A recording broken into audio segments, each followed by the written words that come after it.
Step up your prepping game with a skill everyone should have. Hey guys, it's Jara with Wicked Prepared. Welcome to our channel. To all of our subscribers, welcome back. If you're just stopping by for the first time, we'd love to have you, so go ahead and subscribe and ring that notification bell. Don't forget to give this video a thumbs up and drop us a note down in the comments because it helps our channel grow. And we love hearing from you. Let us know where you're from, what things are like where you're at, how long you've been prepping, anything you want. We love hearing from you. We're having another snowstorm here in Maine today, and I thought it would be a great day to spend some time inside canning. Now, if you're about to tune out and say that canning's not your thing, just bear with me for a minute and hear me out. If you are here watching our channel, I assume you're somewhat interested in preparedness and self-sufficiency, self-reliance, some of those things. I think anyone who's truly interested in preparedness and being prepared should really know how to can and have some basic canning supplies.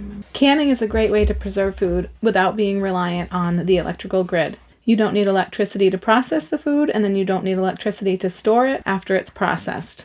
The way things are going in the world these days, I have a feeling we're all going to need to be able to produce and provide our own food and to preserve that food. You don't need a lot of expensive equipment. The pressure canner I have is the smallest, simplest model on the market. I'll try to link it down in the description if I can. It can also double as a pressure cooker, so it has more than one use. Just a few inexpensive accessories and a couple cases of canning jars, and you'll be set to go. And the canning jars don't just need to sit around and take up space. One of my favorite tips is to store all of your empty canning jars full of water. That way you can add gallons upon gallons of extra drinking water to your supply without taking up any more space than you're already taking up. If you're already storing the jars, you might as well be storing extra gallons of water. Today I'm going to be using electricity to can. I'm not sure if I'm going to use my stovetop canner on my electric stove or if I'm going to use my electric pressure canner. That's going to depend on how many jars I end up with. But you can absolutely can without electricity. You can can over a wood stove or an outdoor wood fire. You could can with a propane burner, a butane burner. There's all sorts of options for canning when the grid is down. Another thing that I think it's important for all preppers to know and understand, and if you've been canning for a while, you may already know this. Here in our country, in this modern day and time, we are told by our alphabet agencies that certain things have to be pressure canned.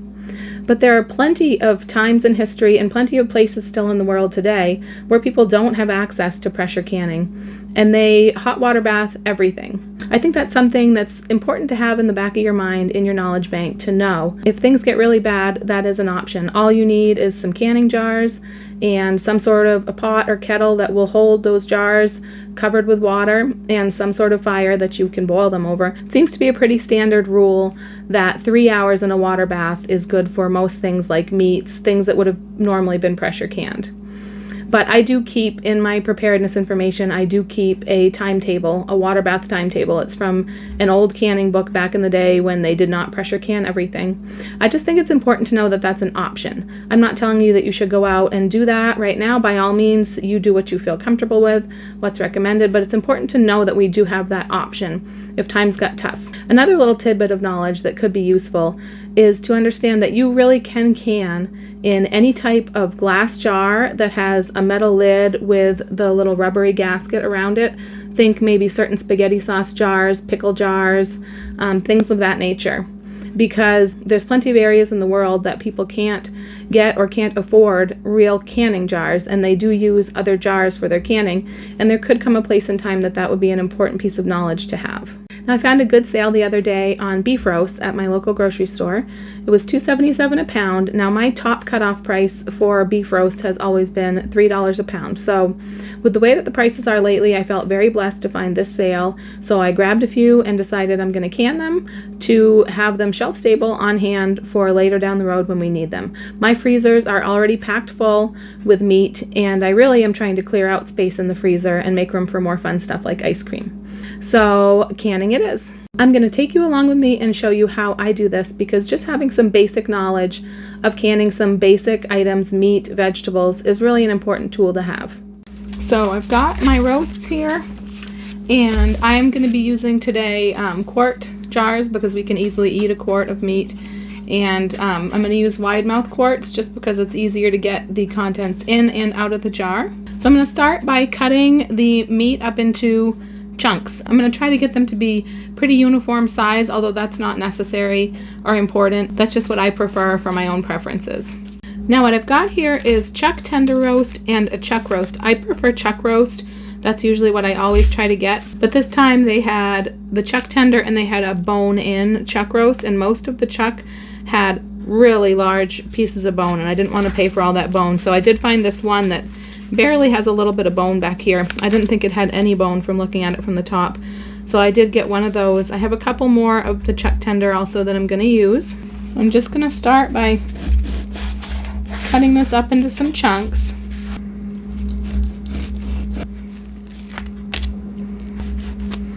Now you really don't have to worry about the fat unless you get a really big hunk or a piece that's kind of hanging off that you want to take off. But the fat's going to give it the flavor, so don't be afraid of the fat.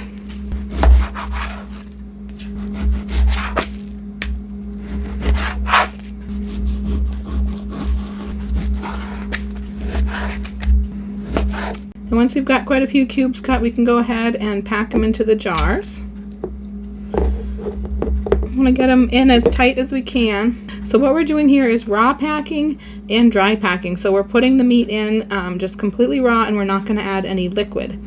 And so as it cans, it's going to cook and it's going to produce its own liquid. So the less airspace that we have in here, the more the liquid will rise up, and hopefully we'll have less of the meat sticking up out of the liquid. It's okay if it does, but it looks better if it's more submerged in liquid. So the less space that we have for the liquid down in the bottom, the more the liquid will rise up, if that makes any sense.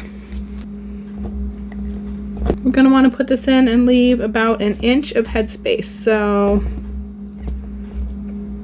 I think that's about full. I'm just going to cut out this little bit of bone. We can save that for broth. Waste not, want not. So now you can see I have got 6 quarts all full of meat and ready to go. I did have a little bit of meat left over, but it's not going to be enough to fill another quart jar.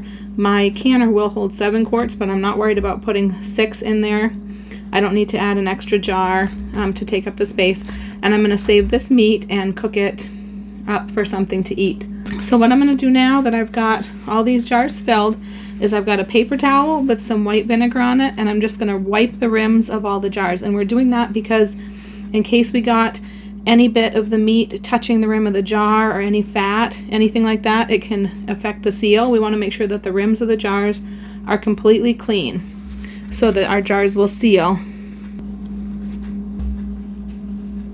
And so now that all the rims are clean, we can take our wide mouth lids and just place them on. Put the band down, and we're just going to go just to finger tight. You don't want to put them on too tight. Now you notice I didn't have to boil these lids or warm these lids or anything. They no longer call for you to boil these, or simmer them actually, in warm water like they used to. I'm not sure if it's that they've changed the lids or if they've just changed the recommendation of what to do. Alright, so we've got 6 jars all ready to go. Now these jars are cold. I packed the meat cold and I didn't add any liquid. So because we have cold jars, we're going to need to have a cold canner with cold water. That's always the rule. If you have hot jars, you have hot water in your hot canner. Cold jars, cold water in your cold canner. That avoids thermal shock so you don't break any of your jars. So that's an important rule of thumb to always remember. I do have my canner on the stove with 3 inches of cold water inside. I like to use this debubbling tool with a wooden handle to measure the 3 inches on the bottom, because it's easy for me to see on the wooden handle where it's wet too, and so it's easier for me to read because I have a really hard time reading these. I actually prefer my plastic debubbling tool for actually debubbling jars, but I like to use this one for measuring the water in the bottom of the canner. So now what I'm going to do is I'm just going to add these jars right into the canner.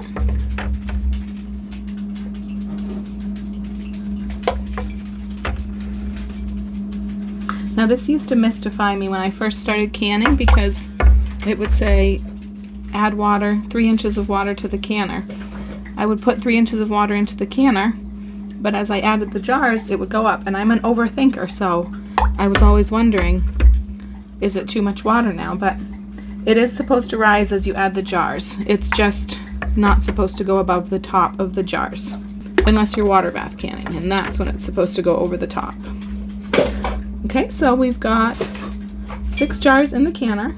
And so now I've set the lid on the canner, and you just line up these 2 arrows and it'll set right down, and then it locks. I don't know if I can do this one-handed, but you just push it over until it locks in place.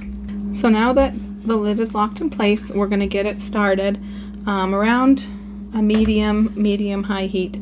It's better to bring it up to heat more slowly.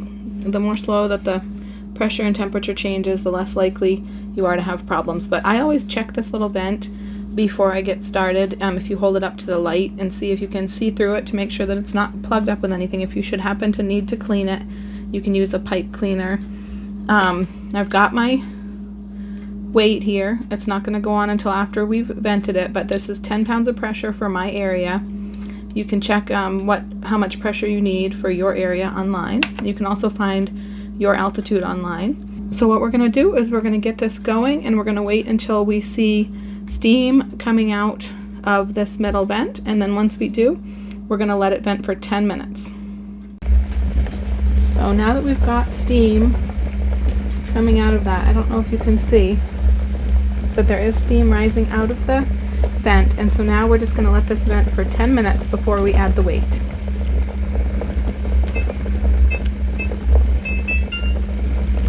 Alright, so now that our time is up and it's been venting for 10 minutes, I'm going to put on the weighted regulator with 10 pounds of pressure. That's for my altitude.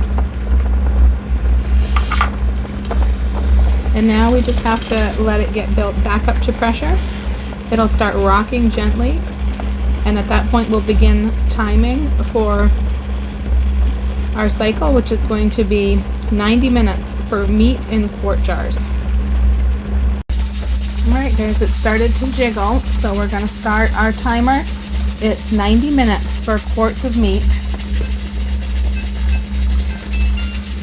And what you want is a nice, slow, gentle jiggle. I'll probably have to adjust this a little bit more. I have the hardest time with this burner. But we basically want a slow jiggle. I've heard it described as you want a hula dance rather than a jitterbug. So if it gets going too fast, I'll adjust it down a little bit lower, but we're going to maintain this jiggle for 90 minutes.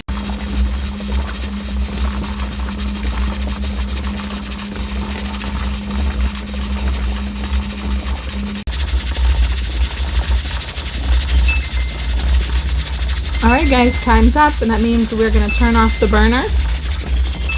And now we've got to wait. We've got to wait for the jiggler to stop jiggling, and this button, we have to wait for this button to drop down, which will mean that there's no more pressure in the canner and it's safe for us to open it and take out the jars. And that can seem to take forever, especially if it's late at night and you're ready to go to bed. Alright, so our button has dropped down and it is now depressurized. I'm going to take off the weight, and then in a couple of minutes I'm going to open the canner.